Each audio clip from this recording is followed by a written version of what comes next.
যেসব gamy candy বা jelly ক্যান্ডিগুলো আমরা দোকান থেকে অনেক দাম দিয়ে কিনে খাই, ওই ক্যান্ডিগুলো চাইলে কিন্তু ঘরে থাকা ২ থেকে ৩ টা উপকরণেই খুবই অল্প সময়ে আমরা ঘরেই তৈরি করে নিতে পারি।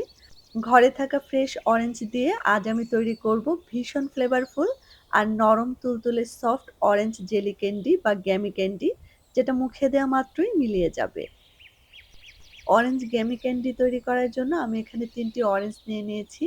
অরেঞ্জগুলোকে আমি খুব ভালো করে ধুয়ে পরিষ্কার করে নিয়েছি। একটা গ্রেটারের সাহায্যে অরেঞ্জের উপরের হলুদ আবরণটা আমি খুবই হালকা করে একটু গ্রেট করে উঠিয়ে নেব। আর খেয়াল রাখতে হবে যেন গ্রেট করার সময় ভেতরে সাদা অংশটা উঠে না আসে, এতে করে তেতো লাগতে পারে। আমি এখানে ১ চামচের মতো নিয়ে নিয়েছি। আর এই অরেঞ্জ পিলটা দেওয়ার কারণে কিন্তু গ্যামি ক্যান্ডিতে খুবই সুন্দর একটা অরেঞ্জের ফ্লেভার আসবে। এখন কমলাগুলোকে আমি খোসা ছাড়িয়ে এভাবে করে একটা ছাঁকনির উপর চিপে আর রস বের করে নেব। এতে করে কমলার যে বাড়তি অংশগুলো আছে সেগুলো রসের সাথে মিশে যাবে না। একইভাবে আমি ৩ টা কমলা থেকে রস বের করে নিয়েছি। আমার এখানে ১.৫ কাপের মতো রস হয়েছে।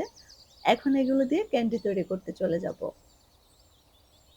প্রথমে চুলায় একটা প্যান বসিয়ে এর মধ্যে আমি দিয়ে দিয়েছি ১.৫ কাপ পরিমাণ অরেঞ্জ জুস। আর এখন কিন্তু চুলার তাপমাত্রাটা বন্ধ রয়েছে। এর সাথে আমি আরও এড করব ১/২ কাপ পরিমাণ চিনি, 1/৪ কাপ পরিমাণ কর্নফ্লাওয়ার এবং ১ চিমটির মতো লবণ।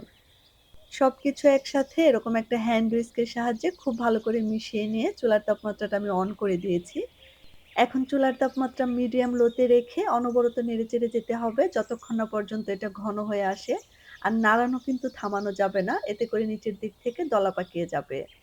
মিশ্রণটা যখন এরকম ঘন হয়ে এসেছে তখন এর মধ্যে এড করে দিয়েছি ২ থেকে ৩ ফোঁটা অরেঞ্জ ফুড কালার। আর এটা কিন্তু অপশনাল, আপনারা চাইলে স্কিপ করতে পারেন। কারণ কালার না দিলেও এর মধ্যে খুবই সুন্দর হালকা একটা অরেঞ্জ কালার আসবে। আর দিয়ে দিয়েছি ১ চা চামচ পরিমাণ বাটার। আপনারা চাইলে বাটারের পরিবর্তে এখানে সমপরিমাণ ঘিও দিতে পারবেন। মিশ্রণটাকে নেড়েচেড়ে আরো কিছুটা ঘন করে এর মধ্যে আরো ১ চা চামচের মতো বাটার দিয়ে দিয়েছি। আর এই বাটারটা দেওয়ার কারণে কিন্তু ক্যান্ডির মধ্যে খুবই সুন্দর একটা গ্লেজি ভাব আসবে এবং সুন্দর একটা ফ্লেভারও আসবে, যার কারণে এটা খেতে ভীষণ ভালো লাগবে। আরো কিছুক্ষণ রান্না করে নেওয়ার পর মিশ্রণটা যখন দেখতে জেলির মতো হয়ে আসবে এবং এরকমভাবে প্যানের গা ছেড়ে আসবে, তখন এটাকে আমি চুলা থেকে নামিয়ে একটা থালার মধ্যে উঠিয়ে নিয়েছি এবং হালকা গরম থাকা অবস্থাতে একটা স্প্যাচুলার সাহায্যে এভাবে করে চেপে চেপে চারকোনা শেপ দিয়ে দিয়েছি। যতটা সম্ভব একটু সমান আর মসৃণ করে শেপটা দেওয়ার চেষ্টা করবেন।